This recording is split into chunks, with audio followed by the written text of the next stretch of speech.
Welcome to Upturned Table. I'm Jeremy, and today I have with me Alex Kanous from Resnova, and we're going to discuss Warzone Eternal. So welcome, Alex. Thank you, Jeremy. Glad to be here. Yeah, it's a great opportunity to talk to you and to just give you some sense of the timing. This is prior to the impending crowdfunding campaign for Warzone Eternal. And so first, can we start off with a little bit of information about Resnova? Can you talk about kind of the founding of the company and what your role is in Resnova? Yeah, no, absolutely. So the company was founded by me, and it very much started out as an arm for some passion projects, right? I think a lot of us who are interested in gaming have dabbled with game design frequently over the years, and so Resnova was going to be the opportunity to take some of those designs and start actually pushing them into a more finalized project or product, right? It was stop tinkering in notebooks and start actually working towards something that was complete. And we had really decided to, and I say we, I have a collaborator on our first project, which was a cooperative dungeon crawling card game called Dungeon Slayer. And we had put about 2 years of development into it, had secured a bunch of art, had started actually demoing it or previewing it at PAX Unplugged, at Gen Con. And we were very much working towards the publication of that game. And then I found myself in conversation with the license holders for Warzone, Cabinet. They're kind of I don't want to say a clearinghouse, but they're a collection of a number of intellectual properties that include all the old Target Games properties. And the opportunity to pursue the Warzone license was presented. And so we actually shifted very quickly away from Dungeon Slayer to Warzone. Warzone is obviously a massive project, right? A miniatures game is significantly more complicated than a card game. And so Dungeon Slayer very much went on ice at that point, and we've been working towards Warzone fully. In terms of the actual company itself, it's me, and the reason that we're still operating in that structure, right, is because our products have not gotten to retail yet to the point where we can sustain a full staff. Right. So the objective, right, was very much to have me project manage and lead whatever our endeavors were, and then the development would be handled by individuals brought in on a freelance basis, so that we could again kind of control the overhead for the company, but also. The interesting thing, right, is that it actually allowed me to work with individuals who I probably would not have been able to had I said, I need you full time, right? There's a lot of people with a lot of commitments out there. Brian C.P. Steele, the person I brought in to help with the development of the rules and who really took my kind of scratchings and turned them into a full-blown game. He works for a ton of companies. So really this freelance structure was the only way I was going to be able to bring him on board. So that's how we've been operating. And obviously we hope that the Kickstarter changes some of the structure of the company, right? Successful Kickstarter allows us to move forward with a bit more infrastructure built into the organization. But we've gotten to this point right now operating in the structure that we've got, and it's worked out well. Oh, that's great. Yeah, I was really excited to see that you had picked up the Warzone license, because I think a lot of people were sad that when Protos lost it, even though I think they took things in kind of a very different direction that was like the old school players may not have been completely in love with. But it's great to see that Warzone is back. So yeah. Happy, and I think your approach is very smart. I saw in kind of early announcements that you said you're going to start kind of in the same way that Target Games started with Warzone, just smaller releases and kind of building towards a larger scale, so that it's more practical for for something for crowdfunding, like a Kickstarter or something like that. So you're not, burying yourself in releases that you don't know what's going to happen on the retail end. Well, yeah, I think that's exactly right, and it's not even just for the Kickstarter, right? It's also just trying to determine, how big of a bite of the elephant do you take to start with, Mm. right? I mean, Mm-hmm. Warzone is a huge property ultimately. And yet you made the comment about, Protos taking it in a slightly different direction. And, the thing about Warzone or Mutant Chronicles, when you look at the work Modifius has done with the third edition Right. RPG versus the first and second editions from Target, Mm-hmm. you know, there is no, there's no gatekeeper to what is canon for Mutant Chronicles and Warzone, right? So a lot of the Right. development that has gone off in different directions, arguably it's all legitimate, right? Well, Mm-hmm. what is your Mutant Chronicles? What is your Warzone? Does White Star exist in your Mutant Chronicles universe or Right. not?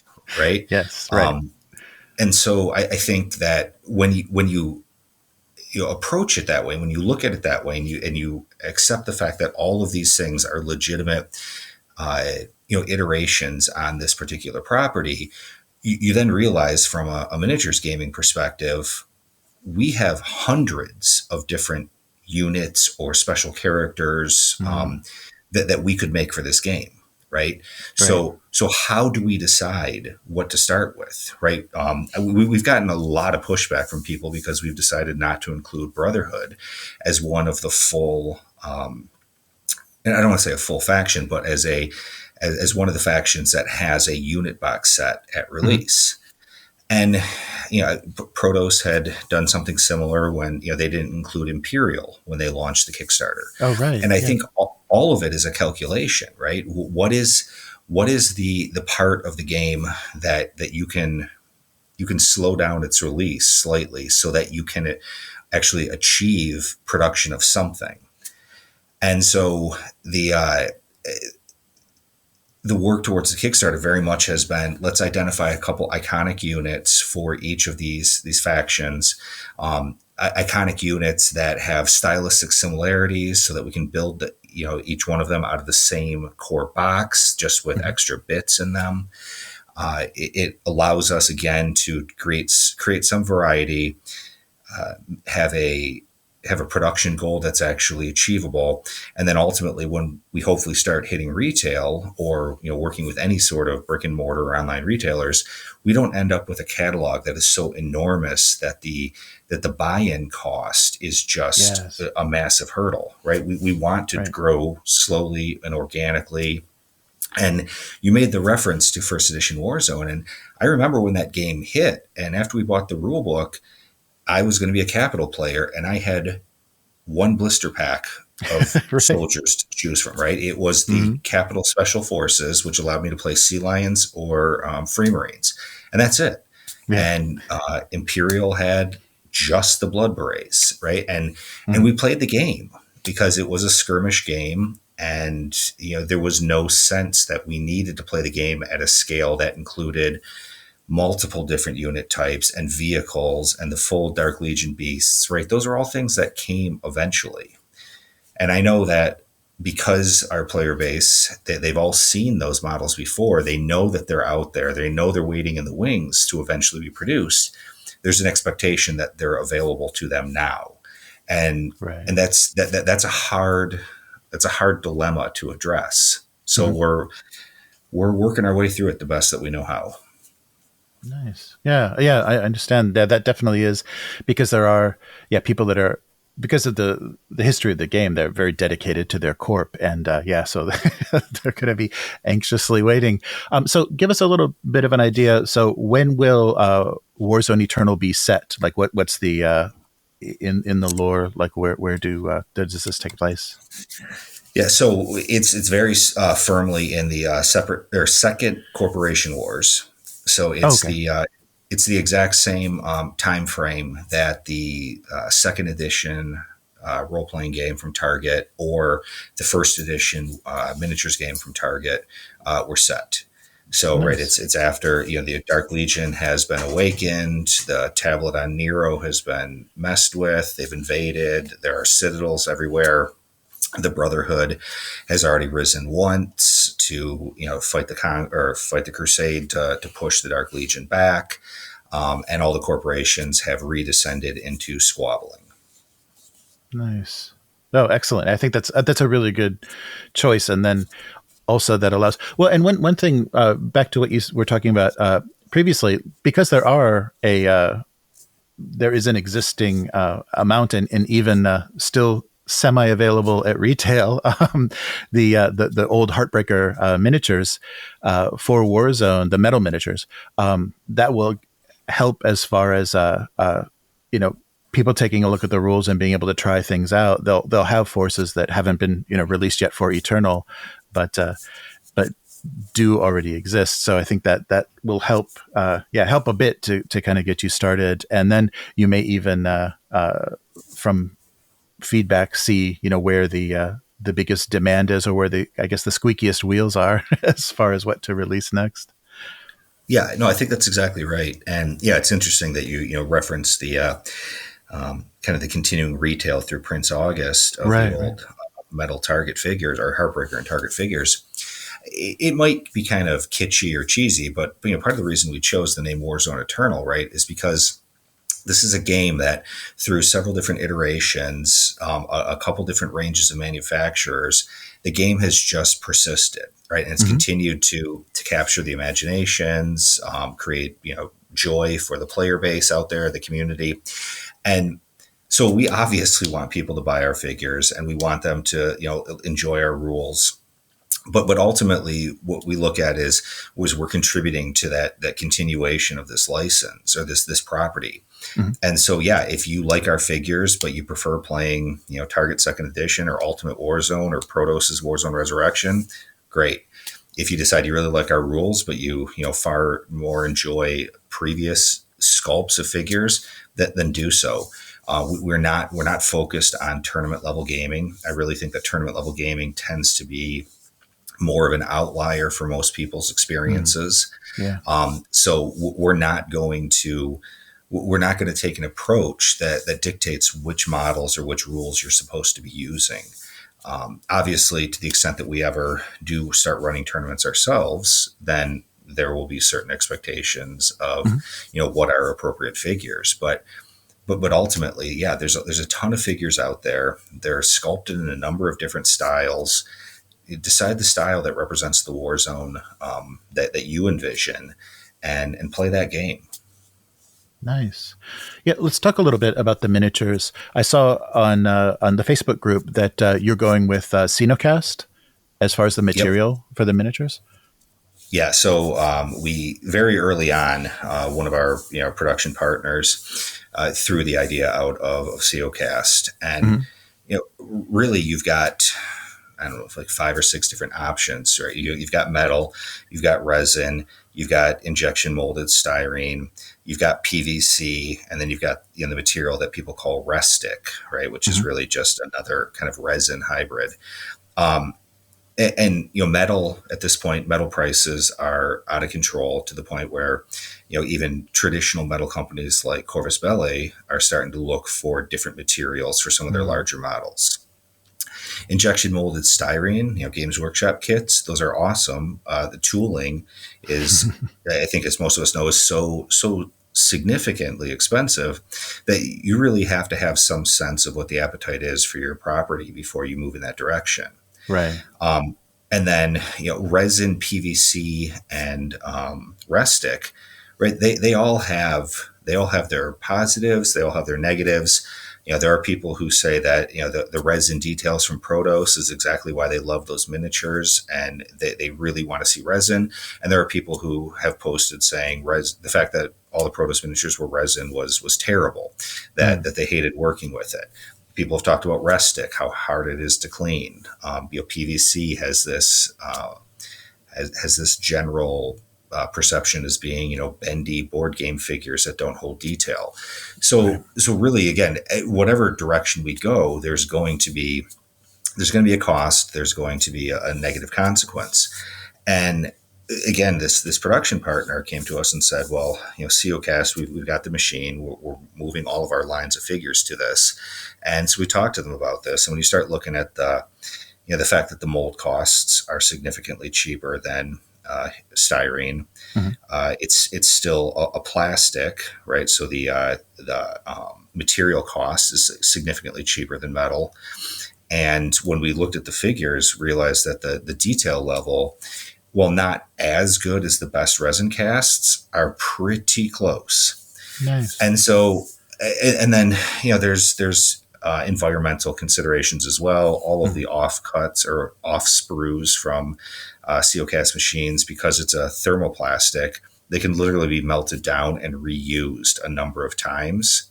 Nice. So the amount of garbage that's created is significantly less.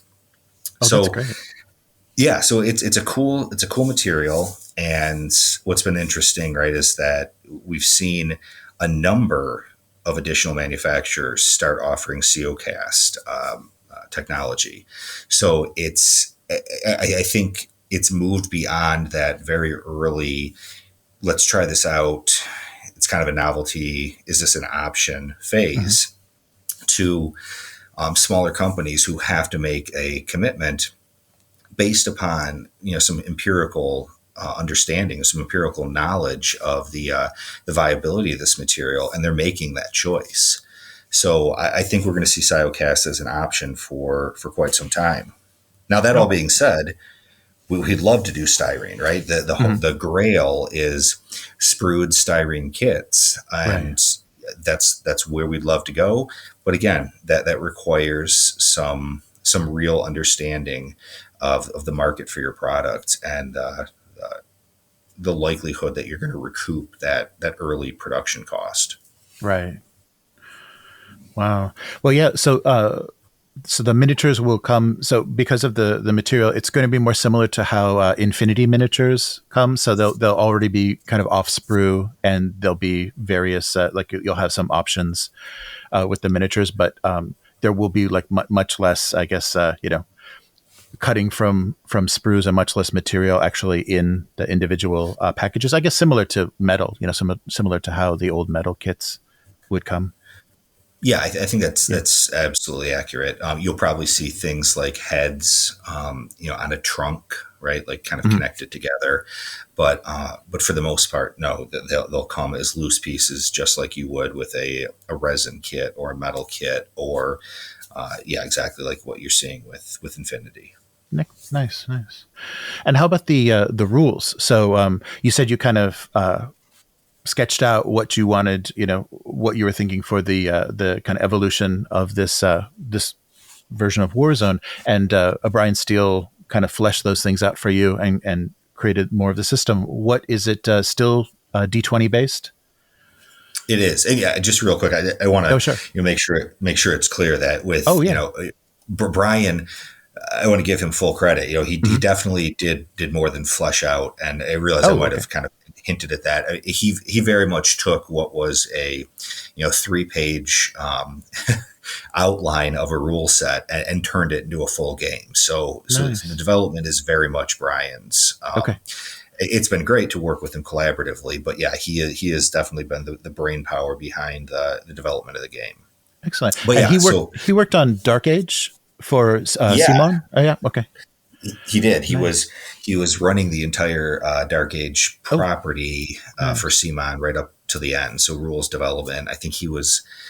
I might be overspeaking here, but I think he was also managing the effectively the studio for its efforts towards Dark Age. So working with sculptors, working with artists.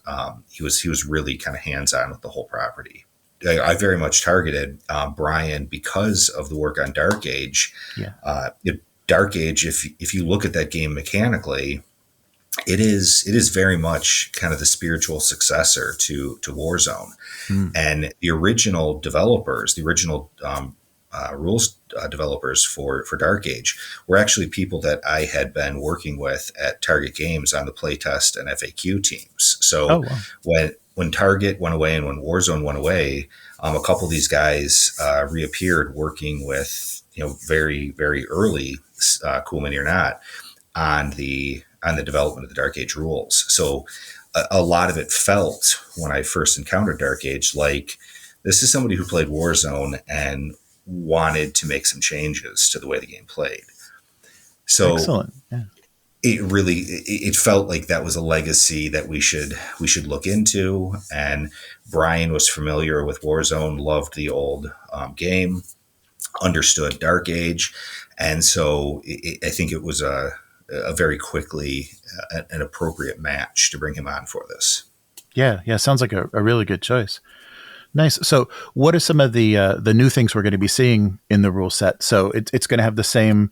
I saw someone had mentioned D20 based, and also the fumble and crit rules will still exist. Yeah, so exactly right. It's still D20 based. It's still alternating activation. Models still have multiple actions to perform things, right? So there aren't phases. There's a shooting phase and a movement phase. So a lot of the way that you interact with a model on the tabletop is going to feel very much like old school Warzone.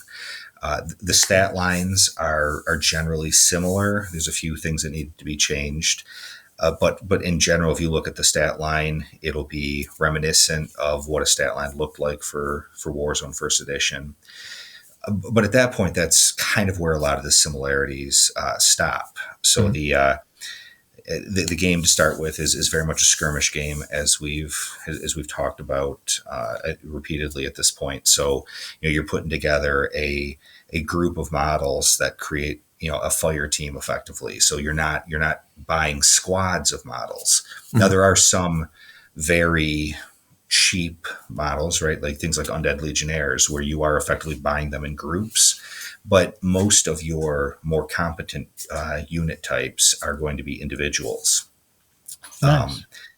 We've introduced a reaction system, so there's a limited reaction in there. It's not a constant reaction. Each model has the ability generally to react once when it's not that model's activation. So similar to the old Warzone First Edition wait action, but updated a bit to give it a bit more variety in its use and a bit more reflective of some more contemporary design.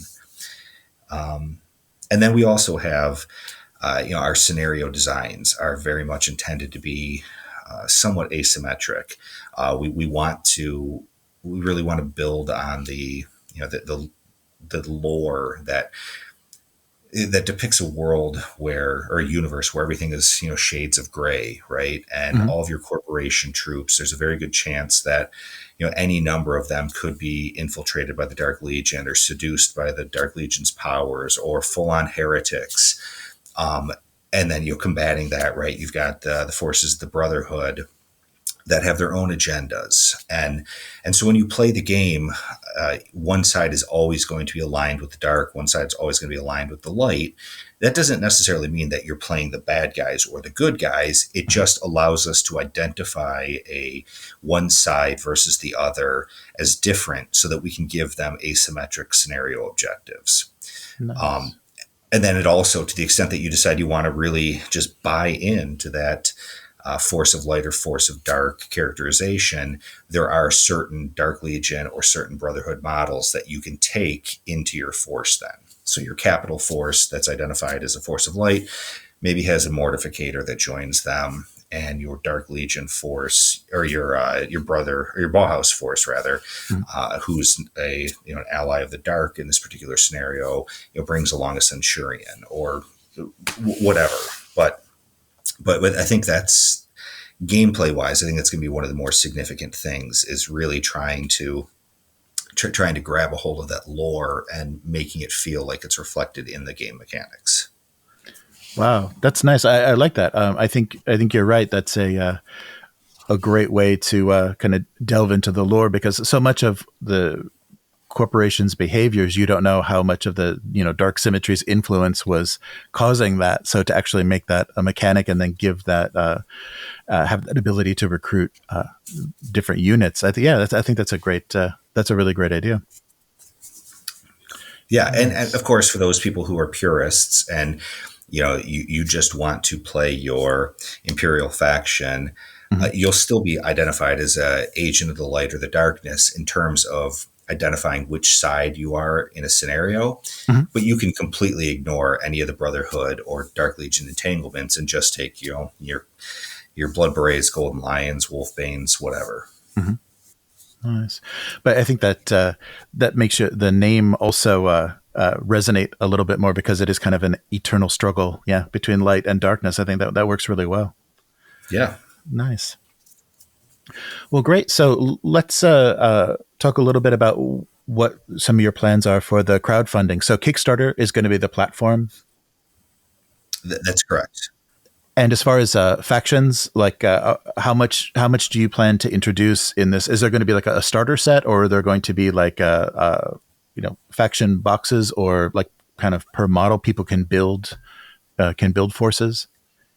Yeah, so there'll be faction boxes. A starter set was part of our original conception, Hmm. but I mean, the first thing is we couldn't decide which two factions should be in the starter set, Right, right? right. Um, Hmm. the old second edition starter set had Bauhaus versus Imperial, and that's great, but it completely ignores the involvement of the Dark Legion or the Brotherhood. Right. If you include the Dark Legion and the Brotherhood, kind of these eternal enemies, then you've completely written out the entire setting of the game, right? Because the Hmm. game, the setting is the corporations and the worlds that the humanity lives in, controlled by the corporations. So there was no real easy way to identify that. And then we also started recognizing that when you create a starter set, there's expectations of peripherals in there, or even just the cost of a box that's large enough to put the two factions in there, Oh plus a yeah. rule book, plus Hmm. these are again were all things that we really asked.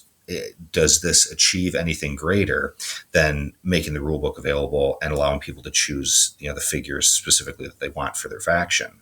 Hmm. So what we're going to do instead is, yes, there will be a rule book.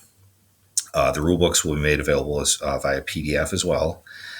We are going to have faction boxes for each of the five corporations. Each faction box will allow you to build five models from one of two different unit types, plus all of the additional equipment or weapon options that are necessary to build all the variants for each of those units.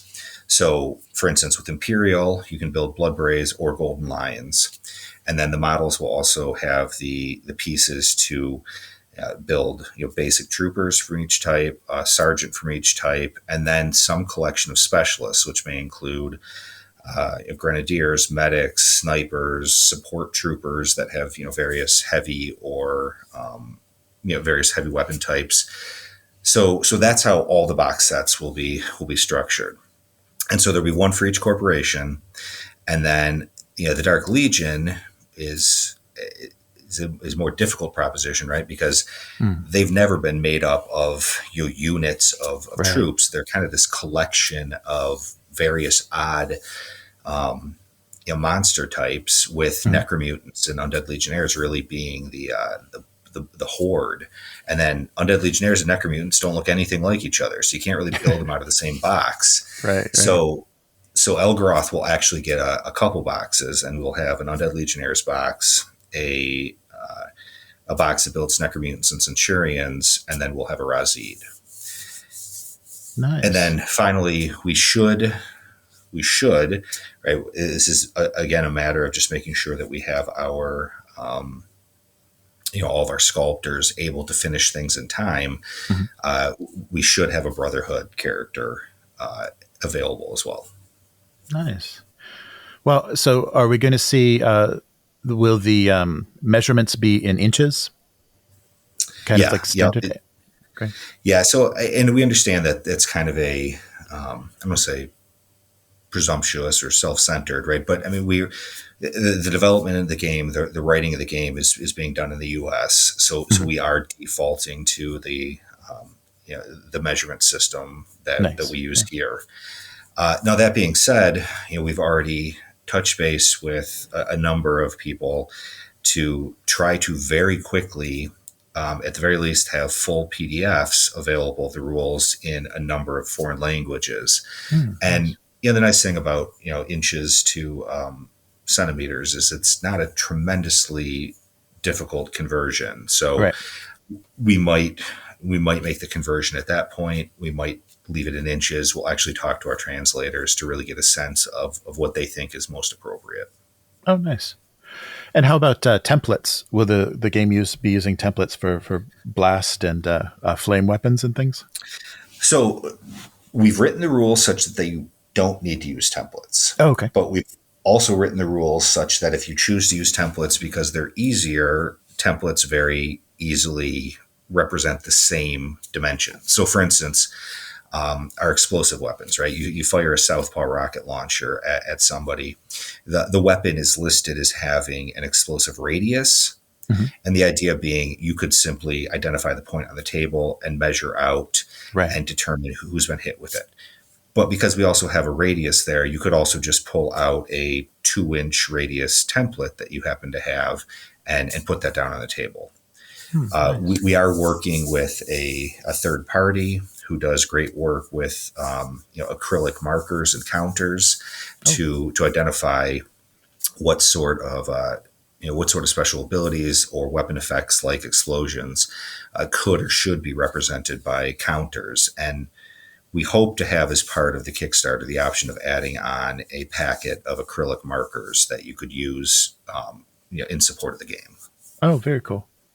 That's great. How about things like scatter terrain or things that would be kind of goals to be taken or represent different types of terrain or markers on the board as far as like physical models? Is there any plans to do something like that? Yeah, I think things like objective markers for scenarios that are fully rendered. I think those make sense. Mm-hmm. Some people have talked or asked us if we're going to be producing STL files that can be purchased and printed at home. I think that's a perfect place for things like Oh, yeah. objective markers. Mm-hmm. We don't have any intentions of having those for the Kickstarter. Well, I say in part, just to make it clear, since Res Nova is brand new. This is our first miniatures company, and we know that there should be a level of hesitation about who we are and what are we going to do.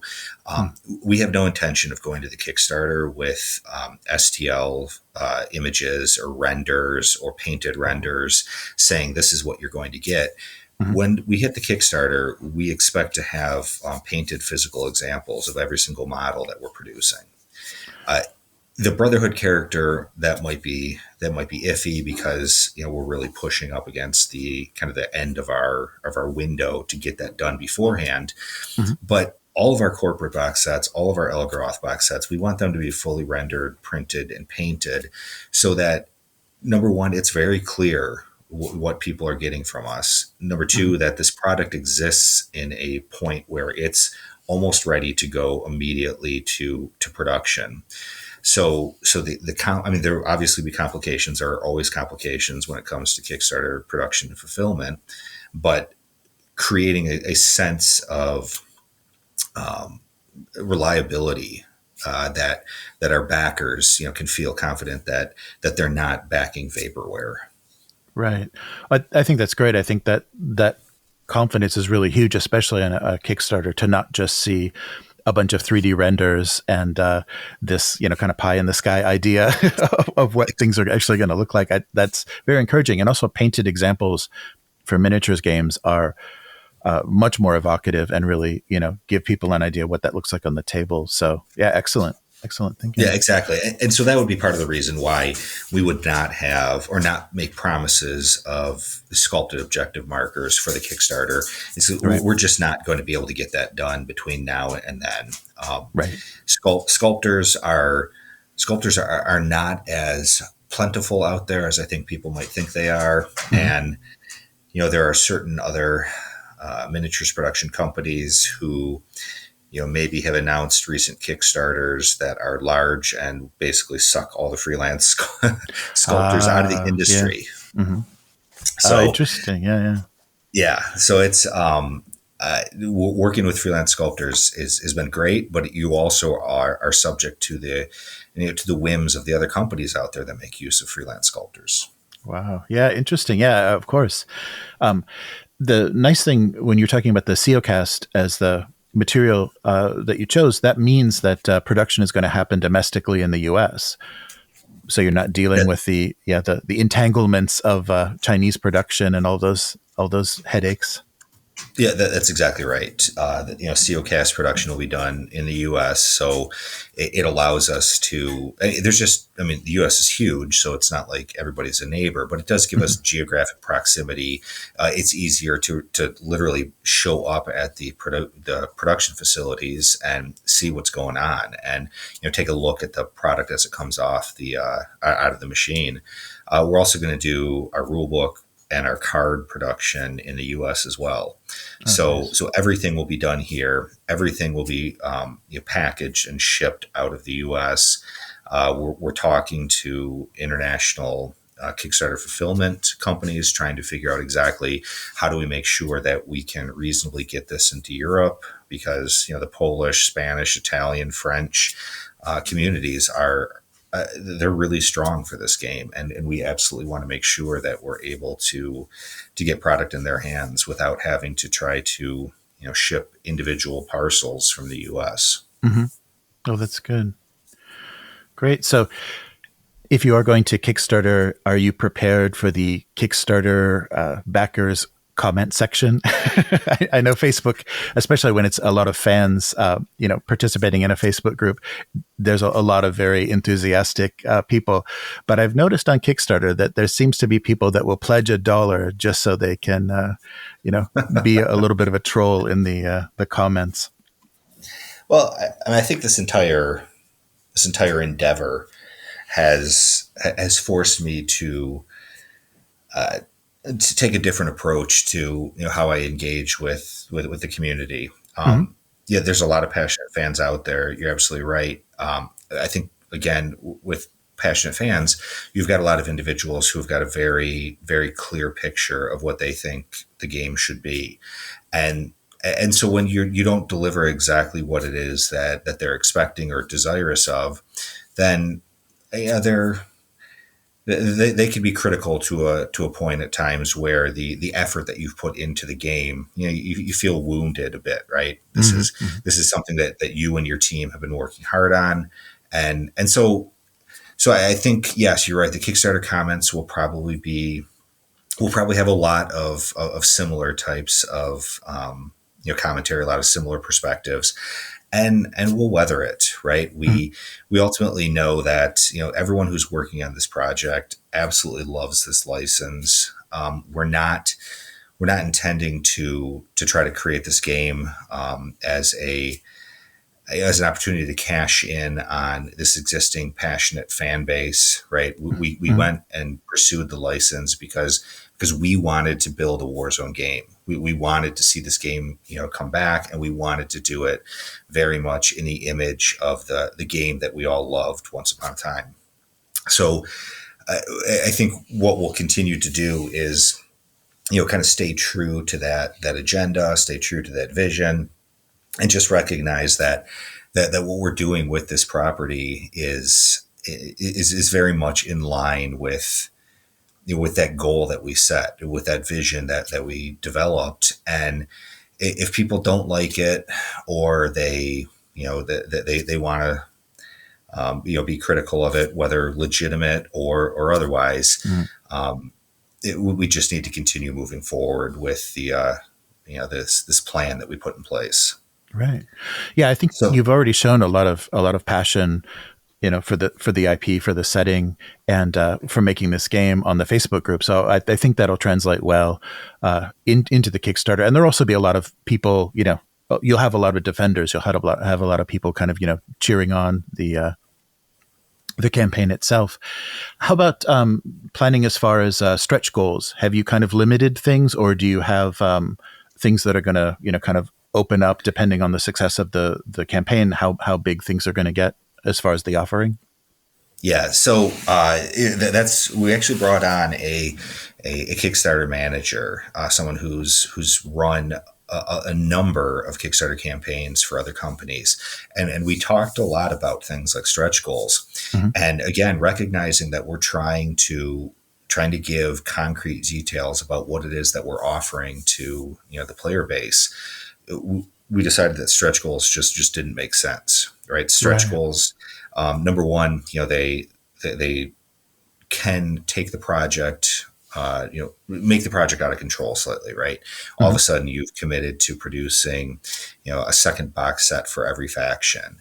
Yes. So just in terms of trying to make sure that you're able to fulfill what it is that you promised becomes significantly more difficult. There's also just again, it also takes us away from being able to show physical painted examples of what it is Hmm. that people are getting, right? Right. So if we decide again, the same example here, we decide that we're going to produce a second box set for every faction. We don't have those sculpted right now. So there's absolutely no way we could actually show people exactly what it is that they're getting. And Hmm. so it undermines that desire to create a concrete understanding of what's being offered. So no, we don't, and this is very purposeful. We don't intend to have any announced Kickstarters. Now, the product or the project going well in Kickstarter, we do have some ideas of places where we could use that as a trigger point for enhancing the product slightly, right? So Hmm. we get to a certain point, maybe the book becomes hardcover as opposed to soft cover, Right. or maybe the number of counters in a counter set goes up, or maybe they get included with the box set, the faction box sets. None of those, to be clear to your listeners, none of those are on the table as promised things, but those are the types of ideas that we've been looking at for enhancements that would just come along naturally as the campaign grows. Hmm. Nice. Well, that's too bad. I was looking forward to my Mitch Hunter miniature carved out of exotic wood as some sort of high level stretch goal. Yeah, Uh, exactly. That's wow, that's great. And I think your approach to having things, prototype printed and painted, like physically photographed for the campaign, may help to kind of calm this demand down. But how are you going to handle, or what are you going to say to the people that are just demanding STLs, because the 3D printing hobby keeps growing and it's kind of encroaching on miniature wargaming, now more so than ever. How do you think you'll handle, like you talked about offering STLs for things that aren't going to be in boxes, but I think that'll be one of the first things that comes up. I've seen it happen before. We want STLs of the miniatures. Yeah, no, and I understand that there is a significant portion of the community that part of their hobby is the use of their 3D printers and Mm-hmm. the production of figures at home, and I appreciate all that. Right, I've got a 3D printer myself, but at this point right now, our license, right, is for the production of miniatures. Mm-hmm. And so there would have to be some conversation with the license holder as to whether or not releasing these as STL files, is even within the scope of the license, or Right, whether the right. license would have to be modified. Mm-hmm. We're not going to release these figures as STLs anytime soon. Mm-hmm. That might change as we really look at how STLs are embraced by the market, but it's just not within our wheelhouse. And part of that might just be because we're coming at it from this very old school perspective, Mm-hmm. and we're not taking into account really the opportunities that STLs provide. And so I'm more than willing to admit that maybe we need to change and evolve as we move forward. But for now, it's not something we're doing. Mm-hmm. And that might not be a satisfactory answer for the people demanding STLs, but it's the only answer I have. No, no, I understand. Well, let's move back to the physical world then, instead of this nebulous digital space, and talk about the retail release. So after the Kickstarter finishes, where will people be able to, if they weren't part of the campaign or they missed it, where would they be able to find the miniatures? Like what scale of retail do you think you'll be doing? So immediately following the Kickstarter campaign, we should still have through our pledge manager Oh, effectively kind of a backer kit online store, right? hmm, So there nice. will be opportunities for late pledges. There will be opportunities for people to literally make purchases through that pledge manager for an extended period of time after the Kickstarter. Nice. After that, it'll probably immediately be online retail, right Hmm. through a shop either maintained by Resnova or an entity that we're talking to, is potentially hosting the Warzone Eternal online sales. We obviously would like to get into brick and mortar at some point, Hmm. but the second you try to make the jump into distribution, right there's a number of brand new considerations, which I'm sure you and your listeners are in part or fully familiar with. But like the thought that you now have to take into account, tighten margins, right? Distributors, retailers move into the middle there. And so, the margins become significantly tighter. You oftentimes have Hmm. to hit certain production runs in order to, Hmm. Right. in order to meet a distributor's, minimum order requirements. And so brick and mortar is, again, a place we'd really love to be. We might find ourselves for a period of time just working direct with those brick and mortar stores who are really passionate about the product. Hmm. But I think we need to see. I think we need to see again what the Kickstarter does, Yes. right? I think that's going to be our first real assessment of what the demand is for this property, and that's going to partially dictate what our plans are for pushing into physical retail following the closure of the Kickstarter pledge manager. Nice. Okay. Yeah, that makes a lot of sense. So as far as uh, just to kind of reiterate, for the Kickstarter, you'll be releasing boxes for all of the 5 mega corporations for Warzone, and then there will also be a Brotherhood miniature, and then Dark Legion boxes as well. Yeah, that's the plan at this point. Nice. And to be clear, with the Dark Legion box sets, they're specifically Elgaroth. We Oh, do right. That's it. Mm-hmm. we do want to go down the path of releasing things to make each of the apostles a playable force. Brian has already started doing unit development for basically every single model that was ever produced for first edition. Oh, So, nice. we've got some visions as to what those other apostles would play like. But so yeah, but to start with the Kickstarter, it's just Elgaroth. Again, yeah, one Mm-hmm. box set for each of the 5 mega corporations, and then a Brotherhood individual that the corporations could take as part of their Agents of Light role in a scenario. Nice. Excellent. I did notice on the Facebook page as well, speaking of Brian writing rules, there was also some fiction. So will the rule book, just like the classic Warzone books, include not only only rules and setting, but also some fiction to kind of give you the flavor of the setting itself? Yeah, that's exactly right. I think we've got 8 or 9 short stories that'll go in the book.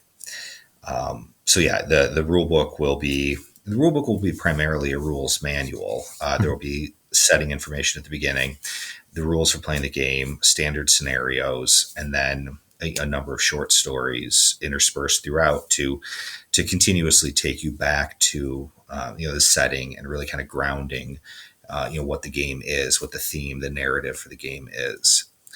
So yeah, I think we've got 8 or 9 stories at this point. Oh, that's great.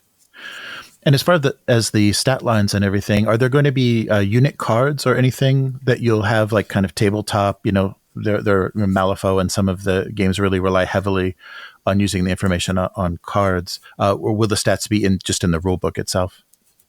Actually, they'll only be on cards. Oh, excellent. Okay.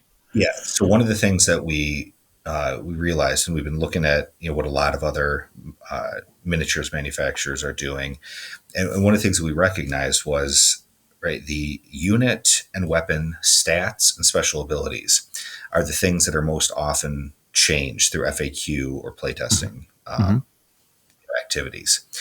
And so to produce a rule book that has unit stats in it or list special abilities, and then potentially within the first year of publication of that rule book, you have produced FAQs that invalidate portions of it, Mm-hmm. it just feels like a wasted investment. Mm-hmm.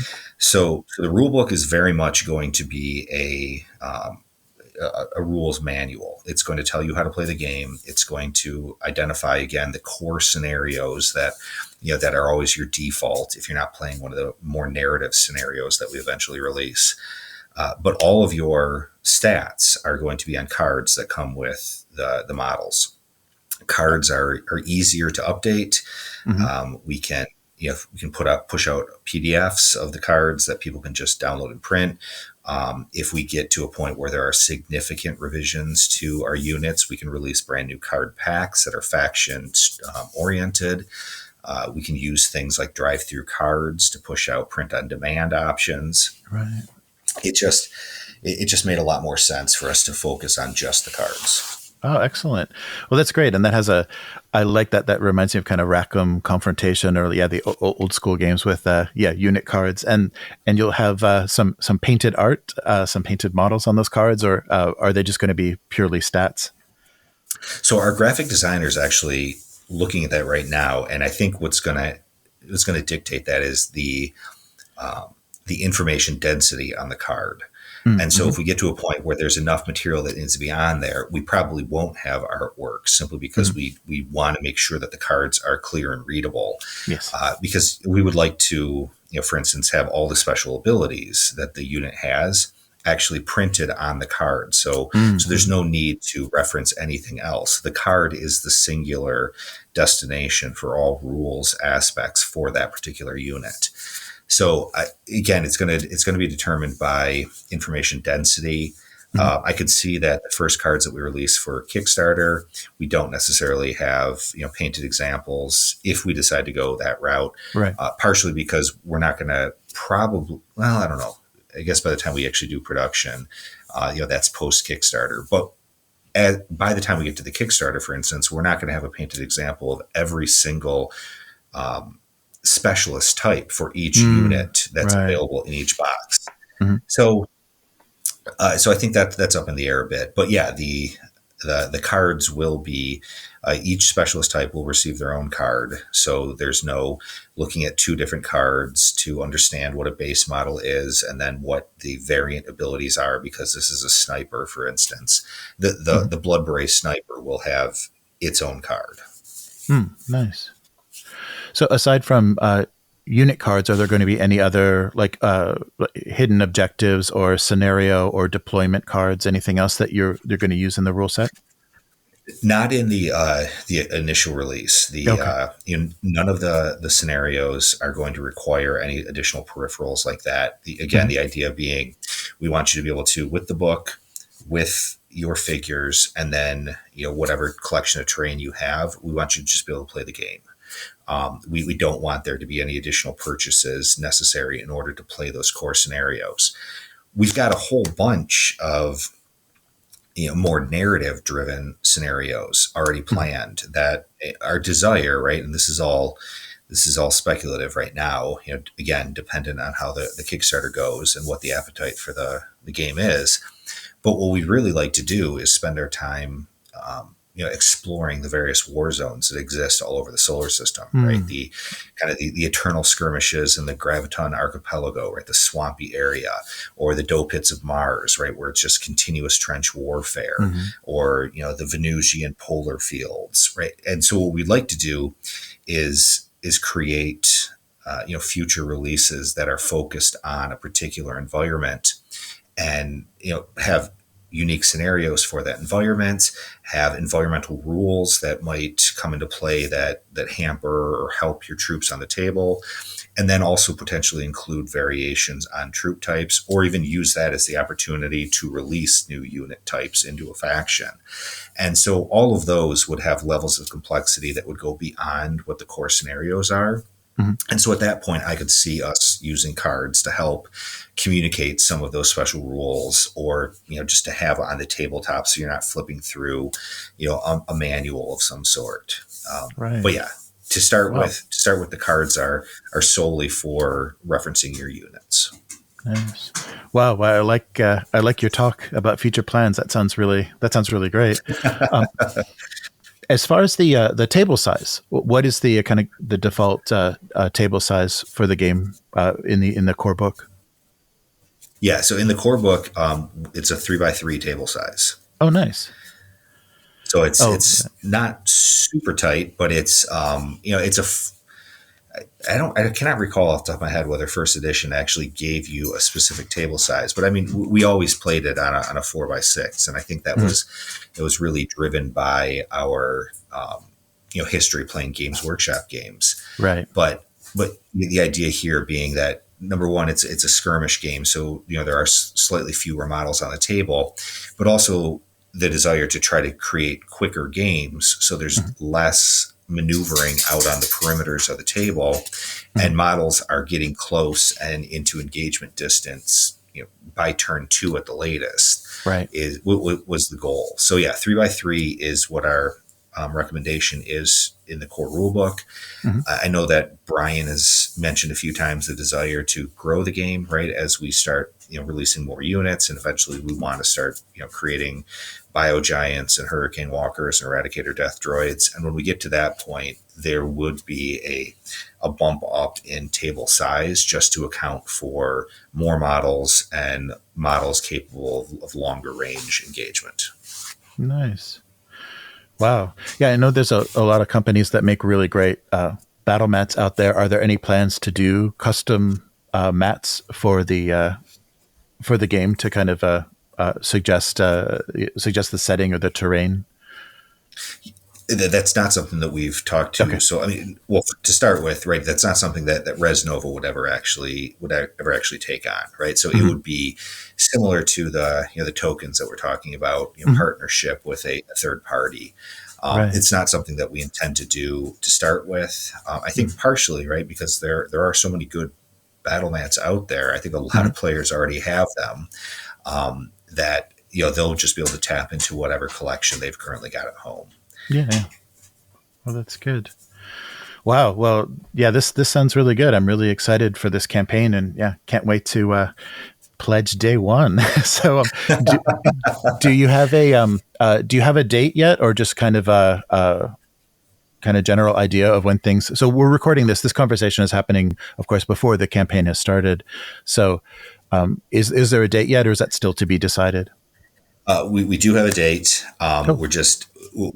We haven't announced it yet, in Mhm. part because we want to have all of our kind of advertising and marketing ducks in a row before we do so.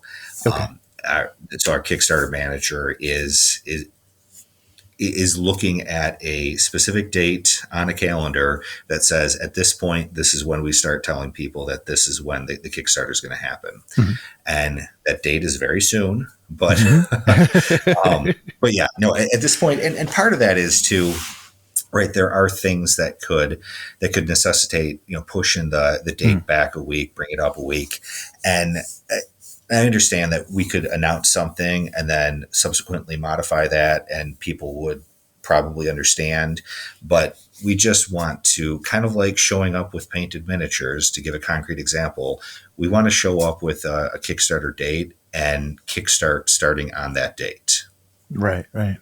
Well, that's good. So, where's the best place for people to follow the progress and get that announcement for the launch of the crowdfunding? Yeah, so there's the most active community for sure is the Warzone Eternal Facebook group. Hmm. We've got a large number of individuals on there right now who are eagerly awaiting the Kickstarter release as well. But it's also a cool place to, see pictures of people's collections of old models. Oh, It's yeah. where we're posting stuff as we release pictures of our work in progress painted models. But you can also follow Resnova at Resnova Games on Twitter and Instagram. We'll probably start using both of those a little bit more as we start having actual marketing material to push out. Mhm. And then if you want to sign up to be notified when this stuff happens, you can go to resnovagames.com or warzoneeternal.com, both of which will push you to a landing page that has a sign up, an email sign up there that we'll use for letting you know when the Kickstarter is going to go live, or even when we've announced the Kickstarter date. Great. So I'll put links to all of that in the description of either this podcast or video, and you can go to it from there. And I'll also put a link to in the future me will put a link to the Kickstarter once that's once that has begun. That's great. Yeah. One thing that I was really surprised by, so I had known about Warzone Eternal development for a long time. I did also see I think it's a German production, but Chronopia is also making a comeback. Oh yeah, absolutely. Yeah. And we've been in conversation with the guys over there. I mean, they're as passionate as we are about Warzone. They are about Chronopia. Nice. And yeah, it's awesome to see. I mean, I love Chronopia, and pie in the sky. Warzone Eternal was going to do spectacularly well, and then we were going to pursue Chronopia as well. But that would have been a significant expansion and a project well down the road. So it's exciting that somebody is doing it right now, so that really both of these games are kind of coming back at the same time. And again, they're great guys over there. They're doing really cool work, and so we haven't figured out exactly how, but we've talked about how it would be nice to collaborate in some way, so that even though these two properties are being produced by different companies, there still feels like there's some level of association there, just like there was back in the Target Games days. Oh yeah. That's really great. I mean, it's perfect timing and kind of a golden age to get back into the old heartbreaker Target Games properties. It's really good to see. Well, and I think what it really just goes to show, right, is that Target and Heartbreaker produced something once upon a time that just absolutely captivated people, right? I mean, there's a reason why we're going back and we're taking another swing at Warzone, and Chronopia is reappearing for the first time in 20 years, right? It's because these games left such a mark on us that that we're just really desirous of seeing them come back. We want the opportunity to play the games again in a current format. So yeah, it's cool, and I really hope that they knock it out of the park. Yeah, definitely. And it's so good to see independent companies, like smaller companies, doing this as opposed to Hasbro or something where it's going to get a real shoddy treatment, and it would definitely be a cash grab. So it's really nice to see some people with some passion and love for the property, actually producing it. I appreciate you saying that. I mean, that's very much obviously our goal. It's what we're hoping comes across to the community. But yeah, I appreciate you saying that. Nice. Well, thank you so much, Alex, for taking the time to talk with us. And we'll definitely want to get everybody to head to your social media and Facebook group and get ready for the Kickstarter. So this has been, this has been really fun. And you've clarified a lot of details that have really got me excited about what you guys are doing with Warzone. I think it's going to, feel old school, but be different enough in how you're approaching the rules that it will be, something new to explore in this setting. So very good. That's what we hope. And yeah, we're really excited to finally get to that kind of that finish line. Well, the finish line, that's really just the starting line. But yeah, we're eager to get this in people's hands and just hear what they think. So I appreciate the time. Yeah, very good. It was good to talk to you, and I hope we can stay in touch through the course of this thing, and maybe touch base after you have the results of the crowdfunding, and we can talk about like what the future is for Warzone Eternal. That'll be a really fun discussion. Yeah, I'd love to come back. Thanks. Excellent. Okay, thank you so much. Thank you.